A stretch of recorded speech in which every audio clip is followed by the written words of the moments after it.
শরণার্থীকালের ভয়াবহ বন্যায় যারা মৃত্যুবরণ করেছেন, যারা অসুস্থ হয়ে পড়েছেন বা যারা সর্বস্ব হারিয়েছেন, যারা দুঃসহ জীবন যাপন করছেন, তাদের স্মরণে রেখে আজকের কথাগুলো বলছি। বন্যা দুর্গতদের জীবন দ্রুত স্বাভাবিক করার জন্য যাবতীয় উদ্যোগ সরকারি বেসরকারি পর্যায়ে নেবার আয়োজন করেছি। ভবিষ্যতে সকল ধরনের বন্যা প্রতিরোধে আমাদের আভ্যন্তরীণ এবং প্রতিবেশীদের সঙ্গে যাতে যৌথভাবে নেওয়া যায় সে আলোচনা শুরু করেছে। প্রিয় দেশবাসী, আপনারা জানেন বিপ্লবী ছাত্র জনতা জাতির এই ক্রান্তি লগ্নে আমাকে এক গুরু দায়িত্ব অর্পণ করেছে। তারা নতুন এক বাংলাদেশ গড়তে চায়। নতুন প্রজন্মের এই গভীর আকাঙ্ক্ষাকে বাস্তবে রূপ দেওয়ার সংগ্রামে আমি একজন সহযোদ্ধা হিসেবে তাদের সঙ্গে যোগ দিয়েছি। দেশের সকল বয়সের, সকল পেশার, সকল মতের, সকল ধর্মের সবাইকে বিনা দ্বিধায় এই সংগ্রামে যোগ দেওয়ার আহ্বান জানাচ্ছি।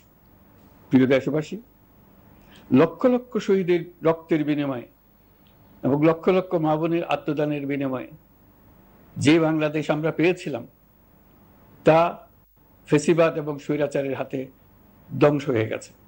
আপনারা দেখেছেন আমাদের প্রতিটি প্রতিষ্ঠানকে তারা কিভাবে শেষ করেছে। দেশের রন্ধ্রে রন্ধ্রে ঢুকে গেছে দুর্নীতি। এমন এক দেশে আমাদের দেশ রূপান্তরিত হয়েছে যেখানে স্বৈরাচারের পিয়নও দুর্নীতির মাধ্যমে 400 কোটি টাকার সম্পদ করার মতো অকল্পনীয় কাজ করে গেছে নির্বিবাদে। শিক্ষা খাতকে পঙ্গু করে দিয়েছে। ব্যাংকিং ও শেয়ার বাজার খাতে লুটপাট, প্রকল্প ব্যয়ে বিশ্ব রেকর্ড, অবাধ সম্পদ পাচার, আইন শৃঙ্খলা রক্ষাকারী সংস্থাকে নিজ দলের পুতুলে রূপান্তর, বাক স্বাধীনতা হরণ, মানবাধিকার হরণ, এসবই হিমশৈলের অগ্রভাগ মাত্র। ক্ষমতা কুক্ষিগত করতে ফ্যাসিবাদী সরকার খর্ব করেছে জনগণের সাংবিধানিক ক্ষমতা ও অধিকার।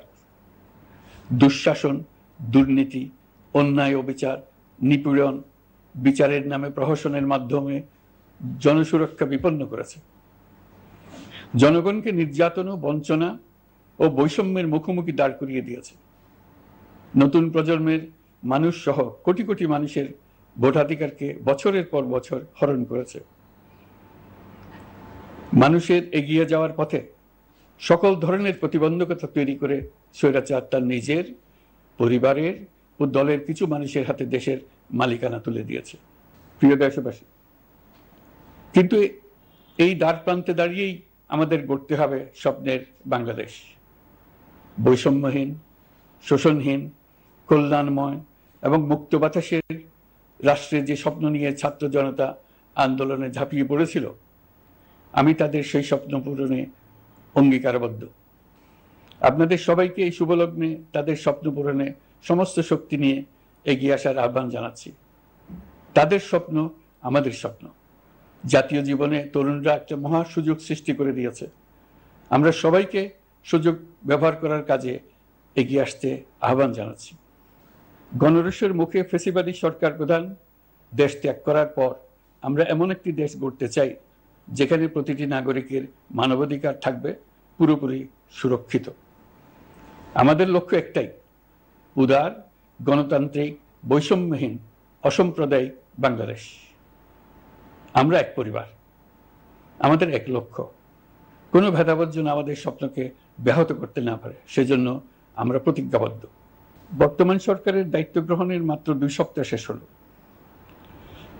কর্মযাত্রার প্রথম পর্যায়ে রাষ্ট্র সংস্কারের কাজে আপনাদের কাছ থেকে যে সমর্থন পাচ্ছি সেজন্য আন্তরিক ধন্যবাদ।